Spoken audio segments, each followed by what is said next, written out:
Bom dia, meus irmãos. Graça e paz seja com todos, amém? Meus irmãos, para mim é um motivo de muita alegria estar aqui, né?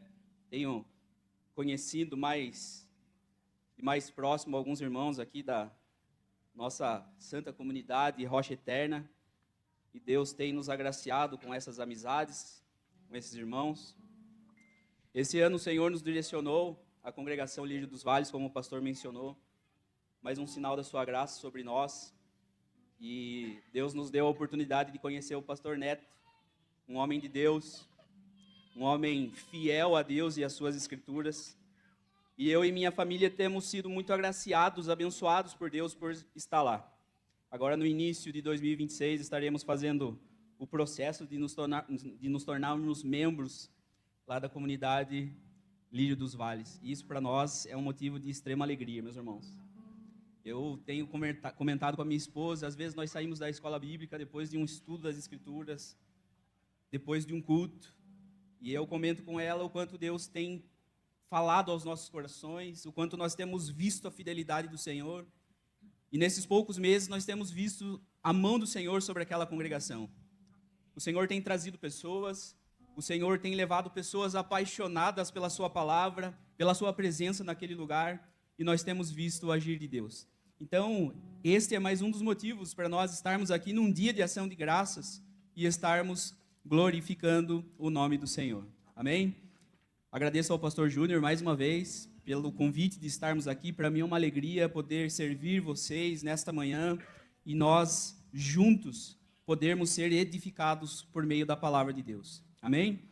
Quero convidar que você abra sua Bíblia comigo, lá no livro dos Salmos, no capítulo 103, nós estamos numa série de mensagens sobre gratidão, e algo que o Senhor colocou no meu coração já no início dessa semana, quando o pastor me fez esse convite, foi o Salmo 103. Nós vamos ler do verso 1 ao verso 5. Salmo 103, do verso 1 ao verso 5. Estarei lendo na Nova Almeida atualizada, meus irmãos. Amém? Está escrito assim o texto sagrado: bendiga minha alma o Senhor, e tudo que há em mim bendiga seu santo nome. Bendiga minha alma o Senhor, e não se esqueça de nenhum só dos seus benefícios. Ele é quem perdoa todas as suas iniquidades, quem cura todas as suas enfermidades, quem da cova redime a sua vida e coroa você de graça e misericórdia. Ele é quem enche de bens a sua vida, de modo que a sua mocidade se renova como a da águia. Feche seus olhos e recline sua fronte mais uma vez. Nós vamos ao Senhor em oração. Senhor Deus, é no nome do seu Filho amado Jesus que nós nos colocamos diante da face e da santidade do Senhor em oração, Pai. Clamando mais uma vez para que a tua graça, para que a tua misericórdia, ela se manifeste sobre nós, e mais uma vez que a tua palavra, ela venha a ser lâmpada para os nossos pés e luz para os nossos caminhos, Senhor. Que o teu Espírito Santo venha iluminar a tua palavra em nossos corações, em nosso entendimento, que o teu Espírito Santo venha escrever a tua palavra nas tábuas do nosso coração, para nós não pecarmos contra o Senhor, ó Pai. Que o Senhor continue nos convencendo do pecado, da justiça e do juízo. E que a tua palavra continue a nos levar a nos prostrarmos diante da santidade e da majestade do Senhor, ó Pai. É no nome do Senhor Jesus que nós oramos, Pai. Em nome do Senhor Jesus. Meus irmãos, quando nós lemos as palavras de Davi neste salmo, é muito claro, é muito nítido para nós que não se trata apenas de um convite vazio que Davi está fazendo a si mesmo. Não se trata de uma emoção momentânea, como quando às vezes acontece conosco em um momento de adoração ou de louvor, aquela emoção toma conta de nós e somos levados a dizer as palavras mais lindas ao Senhor. Mas muitas vezes quando essa emoção passa, aquelas palavras tão lindas que nós dizemos ao Senhor parecem não mais fazer sentido. E não é isso que nós estamos aqui encontrando neste salmo, quando Davi ele está bradando este salmo ao Senhor. Davi não está simplesmente naquilo que nós chamamos no espírito de adoração. Davi não está simplesmente no clima, no momento ali da sua adoração. Ele está ordenando a sua alma, do mais profundo do seu íntimo. Ele está olhando para dentro de si e dizendo: minha alma bendiga ao Senhor. E para entendermos mais profundamente essas palavras que Davi nos diz aqui no Salmo 103, eu quero convidar você para que nós recordemos alguns episódios da vida de Davi. Talvez Davi seja um dos personagens mais conhecidos do Antigo Testamento. E eu sei que isso que eu vou falar, você já ouviu muitas vezes, sermões, pregações, mas eu gostaria de rememorar com você, para que nós possamos entender a profundidade daquilo que Davi disse nesses 5 versículos que nós lemos. Nós sabemos que Deus tirou Davi graciosamente lá de trás das malhadas, do pastoreio das ovelhas, quando ele era ainda apenas um jovem. Quando, meus irmãos, nem mesmo o seu próprio pai via Davi como uma opção para um chamado que Deus tinha sobre a vida dele. Quando Samuel vai ungir o novo rei de Israel, nós bem sabemos que seu pai coloca todos os seus irmãos à disposição de Samuel. E quando Samuel pergunta, está faltando alguém? Seu pai, não está, todas as opções viáveis estão aqui. Só tem mais um que está lá no pasto, mas talvez ele não seja a opção viável. Talvez quando Deus chamou você graciosamente ao seu evangelho, algumas pessoas também olharam para você e falaram: não, ele não é uma opção viável. Assim como foi com a minha vida, quando o Senhor me chamou lá na minha adolescência. Algumas pessoas olharam para mim e falaram: não, isso vai passar. Isso é fogo de palha. Mas eles não sabiam que essa palavra, que é mais viva e eficaz do que qualquer espada de 2 gumes, havia traspassado o meu coração. Davi também esteve diante de Golias, e você bem sabe disso. E quando qualquer força humana parecia insuficiente para derrotar aquele gigante, Deus foi com Davi. E ele deixou isso bem claro, porque ele falou ao gigante: você vem comigo com pedras, paus, lança, espada, mas eu vou a você em nome do Senhor dos Exércitos. Deus preservou Davi inúmeras vezes das mãos do rei Saul, quando a sua vida estava por um fio de espada.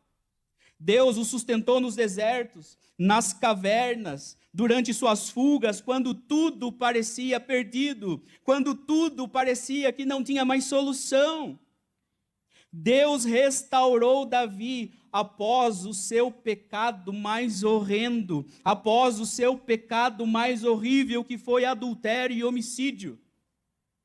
Quando Deus usou o profeta Natã para denunciar Davi do seu pecado, nós temos um relato lá no Salmo 51 e podemos ver isso, que o Espírito de Deus convenceu Davi do seu pecado, da justiça e do juízo do Senhor. Deus deu então a Davi livramento de guerras, inimigos, de outras nações, mostrando e deixando claro que a sua vida era mantida e sustentada pelas mãos do próprio Deus soberano. Não há outra resposta, irmão, quando nós olhamos para a vida de Davi, se não entendermos a soberania de Deus na sua vida, os decretos de Deus na vida de Davi. Davi, ele não dá esse brado no Salmo 103, que nós vemos aqui, apenas porque ele ouviu falar de um Deus que pode fazer algo. Ele não dá esse brado aqui porque ele ouviu que existe um Deus que é soberano, que age graciosamente. Davi dá esse brado aqui, meus irmãos, porque ele experimentou dia após dia a misericórdia e a graça de Deus. Davi, ele está dando um brado aqui, não de uma teoria, mas de algo que ele tem experimentado na sua vida, de algo que ele tem vivido. E talvez você me ouvindo nessa manhã, esteja pensando, de fato, como Deus foi bom na vida de Davi. Davi realmente tinha motivos para escrever este salmo. Sua alma tinha razões suficientes para bendizer a Deus, todas essas intervenções extraordinárias. Davi, de fato, tinha razão de escrever esse salmo. Mas eu quero chamar a sua atenção esta manhã ao fato de que eu e você também temos profundos e verdadeiros motivos para bendizer a Deus, assim como Davi o teve. E eu quero mostrar isso para você aqui rapidamente, meus irmãos. Eu quero falar também, trazer à sua memória isso. Em primeiro lugar, aquilo que Deus fez na minha e na sua vida.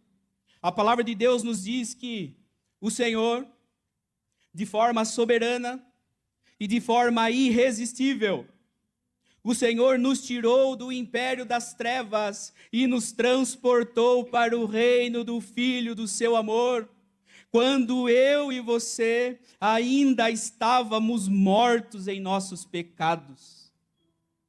Isso já seria motivo suficiente para, assim como Davi, eu e você bradarmos do nosso íntimo: bendize, ó minha alma, ao Senhor. Mas não para por aí os nossos motivos, além dos motivos de Davi. O Senhor preservou a minha e a sua vida inúmeras vezes, meus irmãos. O fato de eu e você estarmos aqui esta manhã ouvindo esse sermão já é uma prova disso. Ontem nós ouvimos aqui motivos de gratidão, de pessoas anunciando que o Senhor curou, que o Senhor livrou de acidentes. O Senhor nos preservou inúmeras vezes de acidentes, doenças, inclusive de uma pandemia mundial. Você se lembra disso? Onde centenas de vidas foram ceifadas, mas a minha e a sua vida foram preservadas. Quantos casamentos, famílias, corações que estão aqui presentes hoje, Ele já restaurou quando estavam quebrados. Ele nos deu provisão em dia de escassez, você já experimentou isso? Ele lhe deu paz em dias de tormenta, você já experimentou isso? Ele lhe deu direção em dias de confusão e você também já experimentou isso. Ele perdoou pecados que nos atormentavam, que nos tiravam o sono. Perdoou pecados que aos olhos dos homens pareciam imperdoáveis. Parecia que não teríamos uma segunda chance. Então, assim como Davi, nós não estamos diante de um salmo hipotético, diante de um salmo distante de nós, mas nós estamos diante de uma verdade viva, e eu quero que você guarde isso no seu coração, meu irmão, como uma joia rara. Nós somos fruto das incontáveis misericórdias do Senhor, nós somos fruto da sua infinita graça. Então, assim como Davi, eu quero convidar você esta manhã, nós examinarmos este salmo, e também tirarmos conscientemente do mais profundo do nosso íntimo essa mesma gratidão, essa mesma adoração, esse mesmo louvor, dizendo: bendiga a minha alma ao Senhor, e tudo que há em mim, bendiga o seu santo nome. Inclusive, esse é o primeiro verso que nós vamos examinar agora. Você continue aí com a sua Bíblia aberta. O verso 1 diz o que eu acabei de mencionar: bendiga minha alma ao Senhor, e tudo que há em mim, bendiga o seu santo nome. Observe que nesse primeiro momento, Davi não está dizendo: bendiga, ó povos, ao Senhor. Ele não está dizendo nesse primeiro momento: bendiga, ó Israel, bendiga, ó sacerdotes, bendiga, ó levitas, ao Senhor. Ele não está dizendo isso. Ele está falando com a sua própria alma. Ele está falando no seu mais profundo íntimo. É um alto convite. É um alto despertar. Ele está clamando, chamando a si mesmo. Ele convoca o seu próprio coração, os seus afetos, o seu pensamento, a sua memória, a bendizer ao Senhor. Eu quero dizer algo para você esta manhã, meu irmão. Nós também precisamos despertar a nossa alma a bendizer ao Senhor. Nós também precisamos fazer esse autoconvite. Nós também precisamos fazer esse autochamado. Porque muitas vezes nós nos distraímos e tiramos os nossos olhos do alvo. E tiramos os nossos olhos do Senhor, do autor e consumador da nossa fé. Muitas vezes nós nos esfriamos na nossa fé, nos dobramos ao medo, nos curvamos ao desânimo. E a nossa vida, então, e o nosso relacionamento com Deus, ele passa a ser um mero ativismo religioso. E eu quero chamar a sua atenção, inclusive, que em muitas vezes, até os milagres do Senhor podem nos distrair. Samuel, mas como assim? Eu quero dar um exemplo claro para você. Se você olhar lá em Lucas, no capítulo 17, verso do 11 ao 19, você vai se deparar com a história de 10 leprosos que foram curados pelo Senhor. Você se lembra, irmão? Sim ou não? 10 leprosos foram curados. E qual é a narrativa de Lucas? Que apenas um voltou, se prostrou aos pés do Senhor Jesus e o agradeceu. Inclusive, Jesus pergunta a esse um: só você veio? Não foram 10 que foram curados? Onde estão os outros 9? Talvez os outros 9 estivessem extasiados com o seu milagre. Talvez estivessem eufóricos com a sua família, comemorando, pulando, saltitando. Enquanto o Rei dos Reis e Senhor dos Senhores estava lá, disponível para ele, e apenas um se dobrou diante do Senhor dos Senhores. Veja como até os milagres podem nos distrair e desviar os nossos olhos daquilo que realmente importa, que é o nosso Senhor Jesus. Adorar não é um ato, uma ação automática. Bendizer ao Senhor não é algo natural do ser humano, meu irmão. Porque a palavra de Deus fala que as nossas inclinações são para a carne. Bendizer ao Senhor não é algo que acontece no automático. Não é algo que eu ligo uma chavinha e ele vai acontecendo diariamente. Adorar é uma disciplina espiritual. E nós precisamos fazer isso de forma consciente. Adorar em espírito e em verdade é uma disciplina espiritual. E olhando então para esse verso, nós vemos que Davi é radical em seu clamor. Davi, ele é radical. Ele fala que não é a metade de nós que deve bendizer ao Senhor. Ele não diz que é uma parte de nós que deve bendizer ao Senhor. Ele fala que nós podemos entender que o nosso culto, ele não deve ser superficial. Davi está falando de tudo.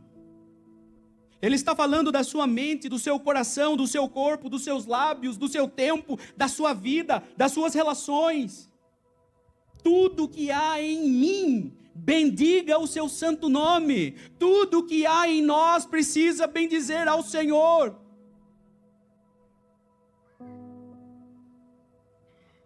Davi está falando de uma entrega radical, de uma entrega total a um Deus que é totalmente santo, gracioso e misericordioso. E isso precisa ser suficiente para que haja essa entrega, meu irmão. Isso precisa ser suficiente.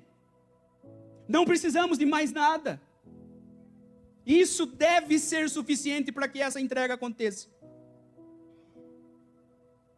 E se o coração precisa ser despertado para adorar a Deus, como Davi está fazendo aqui, ele também precisa ser lembrado do motivo da adoração.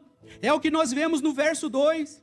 Davi está dizendo assim no verso 2: bendiga minha alma o Senhor e não se esqueça de nenhum só dos seus benefícios. Davi não está dizendo, se lembre apenas do maior milagre que Deus fez. Não, ele não está dizendo isso. Davi não está dizendo, se lembre somente daquilo que marcou a sua vida. Não, Davi não está fazendo isso.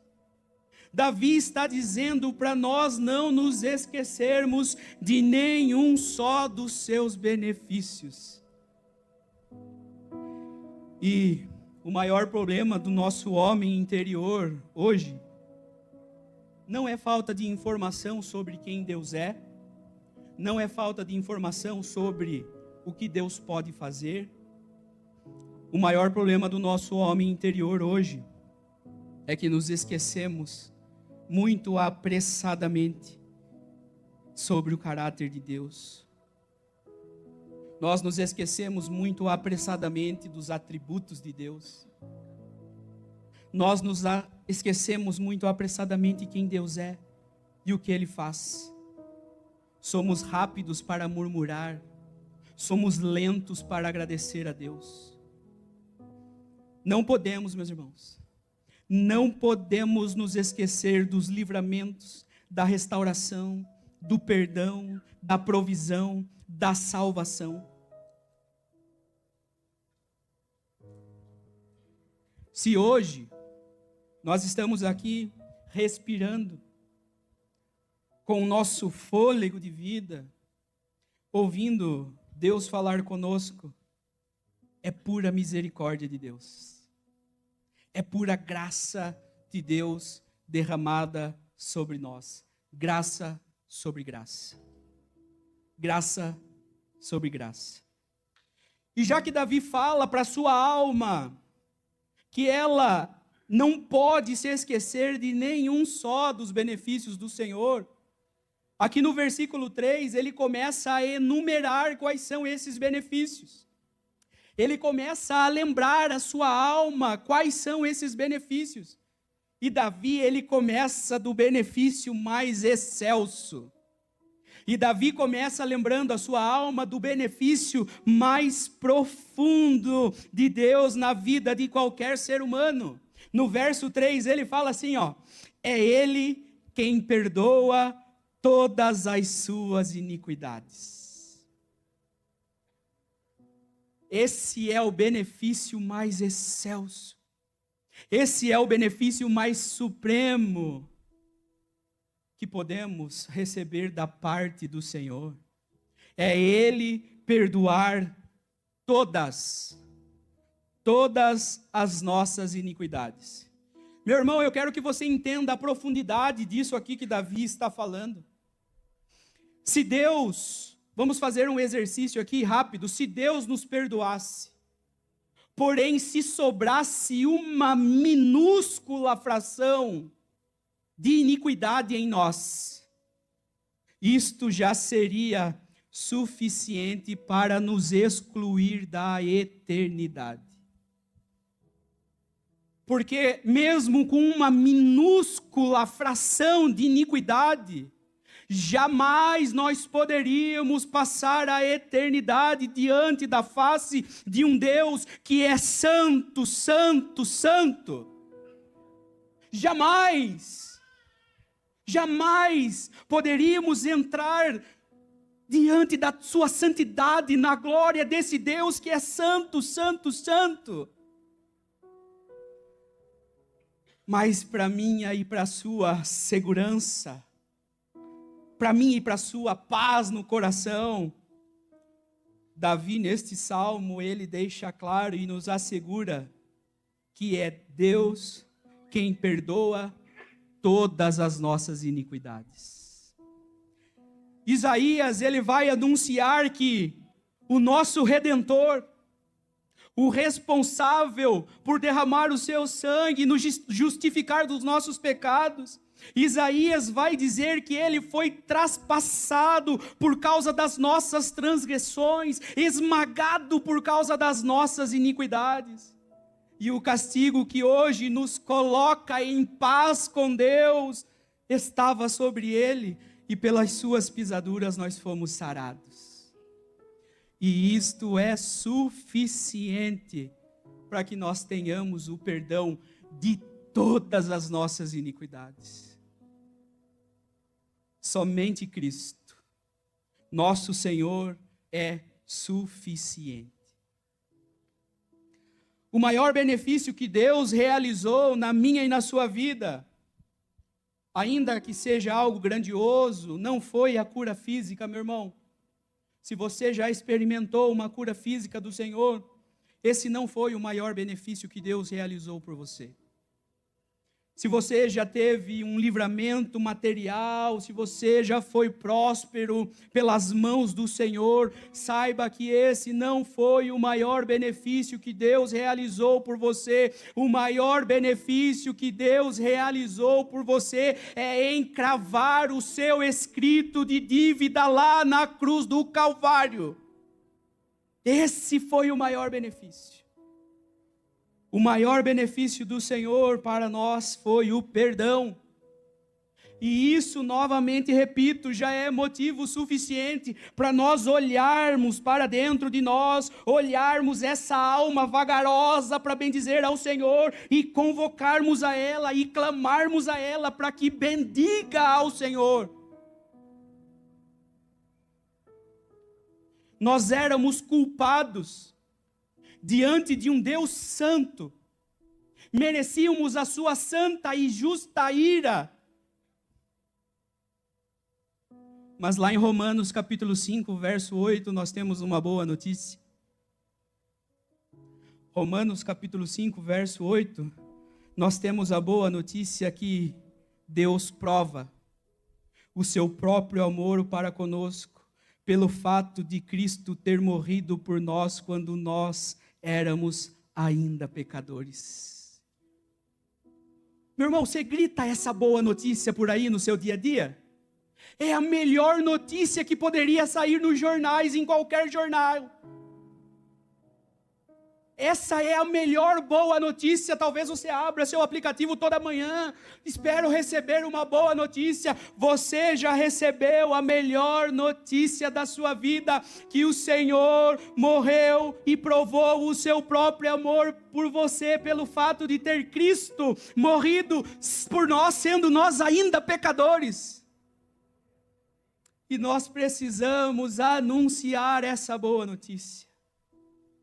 Se algum colega seu, no seu trabalho, na sua faculdade, nos seus relacionamentos, perguntar qual é a boa, o que tem de bom, você brade para ele: o Senhor Jesus morreu por nós, essa é a boa notícia.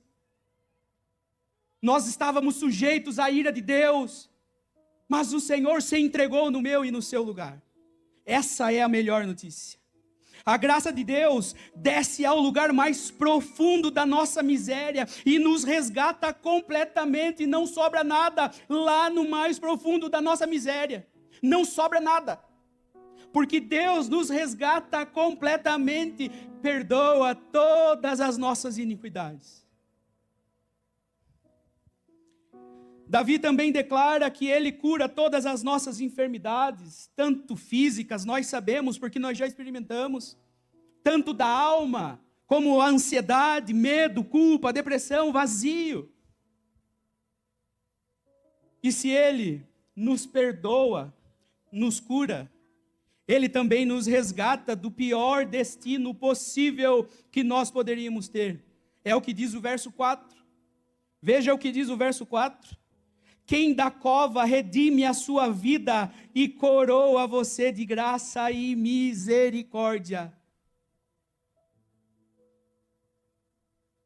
Eu e você fomos redimidos da cova, meu irmão. Isso é pouco ou é muito para você? Isso é suficiente para você bendizer ao Senhor do mais profundo do seu íntimo ou não? O Senhor nos redime da cova. Se hoje, novamente eu repito, nós estamos aqui, é porque Ele tem nos sustentado. Atos dos Apóstolos, capítulo 17, verso 25, vai dizer: Ele mesmo é quem dá vida, respiração e tudo mais. Atos ainda, 17, 28, Paulo pregando aos atenienses vai dizer que nele vivemos, nos movemos e existimos. É Ele quem nos redime da cova. Diante dessas verdades tão gloriosas, só podemos afirmar que mesmo sem merecermos, que mesmo sem mérito nenhum, o Senhor nos coroa de graça e misericórdia. E aqui eu quero fazer um parêntese, eu quero fazer uma analogia com você. Veja que aqui o Senhor está nos presenteando com uma coroa, sim ou não? E essa coroa, ela é denominada como uma coroa de graça e misericórdia. E eu e você temos desfrutado. E eu e você temos experimentado. Eu e você temos vivido esse presente. Essa coroa de graça e misericórdia, sim ou não? Mas nós vamos ter uma outra narrativa nas Escrituras, que fala de uma outra coroa. Que fala de um Deus que se esvaziou da sua glória, o que nós chamamos de gnoses, se fez carne e habitou entre nós. E quando Ele vem habitar entre nós, Ele vem tabernacular entre nós. Nós também, agora é a nossa vez de dar uma coroa ao Senhor. E nós demos uma coroa a Ele. Mas não foi uma coroa de graça e misericórdia. Foi uma coroa de espinhos. E paralelamente a isso, é interessante como nós vamos vendo essas trocas na palavra de Deus. Ao passo que o Senhor nos dá uma coroa de graça e misericórdia, nós trocamos e damos a Ele uma coroa de espinhos. Também nós vemos uma segunda troca nas Escrituras. Jesus, em sua última ceia, Ele pega um cálice e fala aos seus discípulos: esse é o cálice da nova aliança no meu sangue. Sim ou não? Ele falou para nós tomarmos do cálice dessa aliança. Só que alguns momentos depois, também nós estamos vendo um outro cálice, lá no Getsêmani. Jesus, ele olha para o Pai e fala: Pai, se possível, passa de mim esse cálice, mas que não seja feita a minha vontade, e sim a sua. Novamente nós estamos realizando uma troca. O Senhor está nos dando o cálice da nova aliança no seu sangue. E no lugar nós estamos entregando a Ele um cálice que era meu e seu. O cálice da ira de Deus. Que foi derramada sobre Ele no meu e no seu lugar.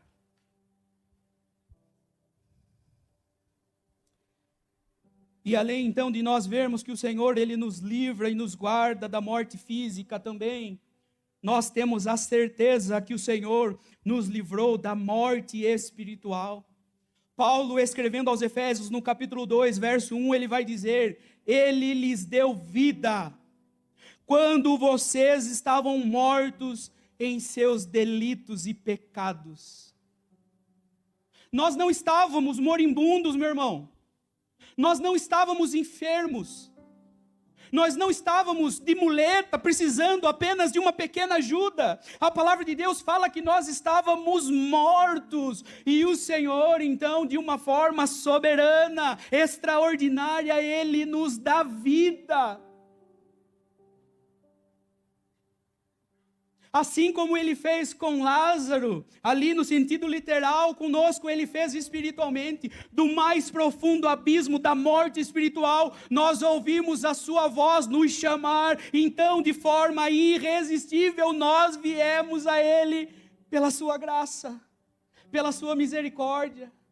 Essa é a coroa de graça e misericórdia com que o Senhor nos coroa. E como a sua graça nos alcança, tanto no passado e no presente, como nós vimos aqui, o texto fala que Ele perdoa todas as nossas iniquidades. Essa graça, ela também sustenta o nosso futuro. O verso 5, ele vai dizer assim: Ele enche de bens a sua vida, de modo que a sua mocidade se renova como a da águia. Meus irmãos, Deus, e escute isso que eu vou falar, Deus não é Deus apenas na nossa juventude e da nossa juventude. Deus, Ele é Deus sobre toda a nossa vida, sobre toda a nossa existência. Deus, Ele vai cuidar de nós até o último dia de nossas vidas sobre essa terra. O Senhor Jesus, antes de ser assunto aos céus, Ele olhou para os seus discípulos, Ele prometeu o Espírito Santo, e também prometeu algo mais que muitas vezes nós deixamos passar. Ele diz que estaria conosco todos os dias até a consumação dos séculos. E você sabe quem está prometendo isso, meu irmão? É um Deus que é totalmente santo, verdadeiro, puro e justo, em quem não há mudança e nem sombra de variação. Se Ele falou, está falado. Em Deus, a nossa velhice não é marcada apenas por limitações, mas por provisão e renovação. E eu creio de todo o meu coração que muitos aqui têm experimentado isso. E eu gostaria de concluir esse sermão fazendo uma aplicação de tudo que nós ouvimos aqui esta manhã. A primeira delas é que eu e você precisamos disciplinar, convocar, autodespertar a nossa alma para adorar a Deus em toda e qualquer circunstância. Samuel, mas mesmo nos momentos difíceis? Sim. Mesmo no luto? Sim. Mesmo na dor? Sim. E eu vou explicar para você o porquê, meu irmão. Porque nós não iremos bendizer o nosso luto, nós não iremos bendizer o nosso momento difícil, nós iremos bendizer aquele que está acima de todas estas coisas. Nós vamos bendizer o Deus que não muda, mesmo que as nossas circunstâncias mudem, Ele continua sendo o mesmo. Então a nossa palavra de adoração, o nosso bendizer também não pode mudar.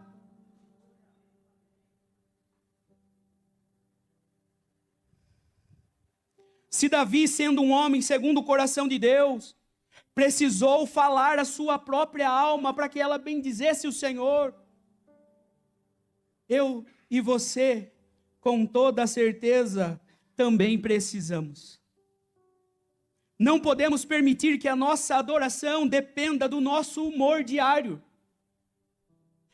Não podemos permitir que o nosso louvor a Deus, a nossa gratidão ao Senhor, dependa das circunstâncias, das emoções, das relações, de tudo dar certo ou não.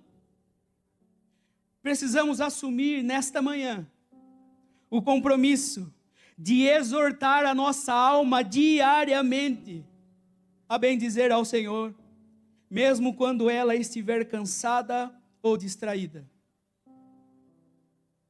Devemos ordenar ao nosso coração, dia após dia, não te esqueças.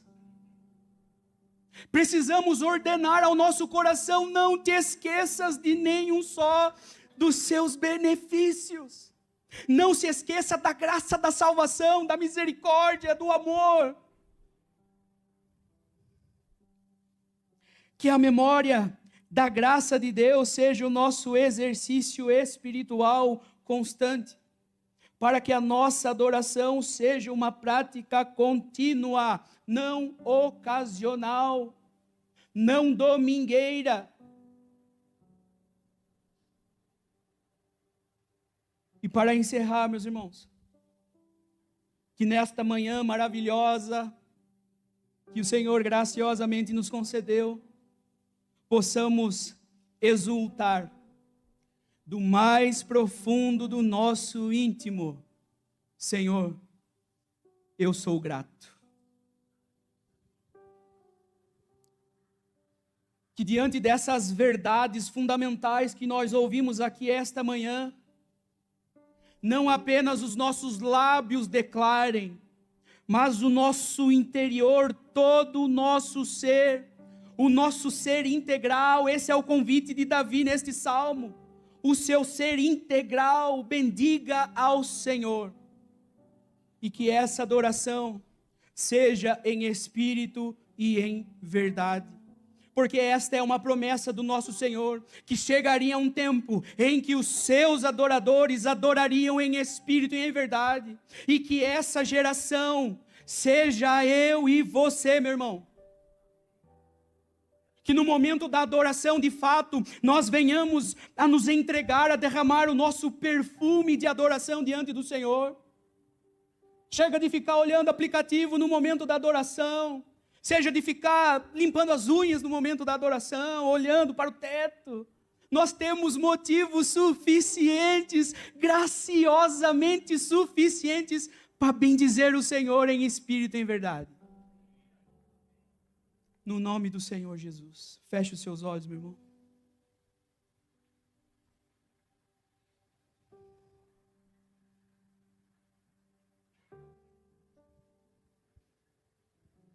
Senhor Deus,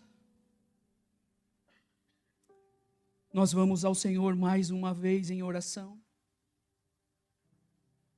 Talvez agora um pouco mais cientes, Pai, de que nós temos razões suficientes para dizer sou grato.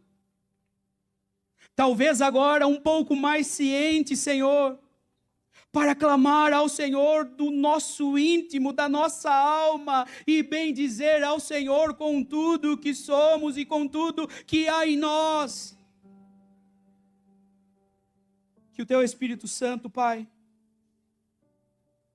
venha aplicar essa palavra em nossos corações. Que o Teu Espírito Santo, Pai, venha, Senhor, chamar pecadores ao arrependimento por meio da Tua palavra, por meio do convencimento da Tua palavra. É no nome do Senhor Jesus que nós oramos e Te agradecemos, Senhor. Em nome de Jesus. Amém. Deus abençoe, meus irmãos.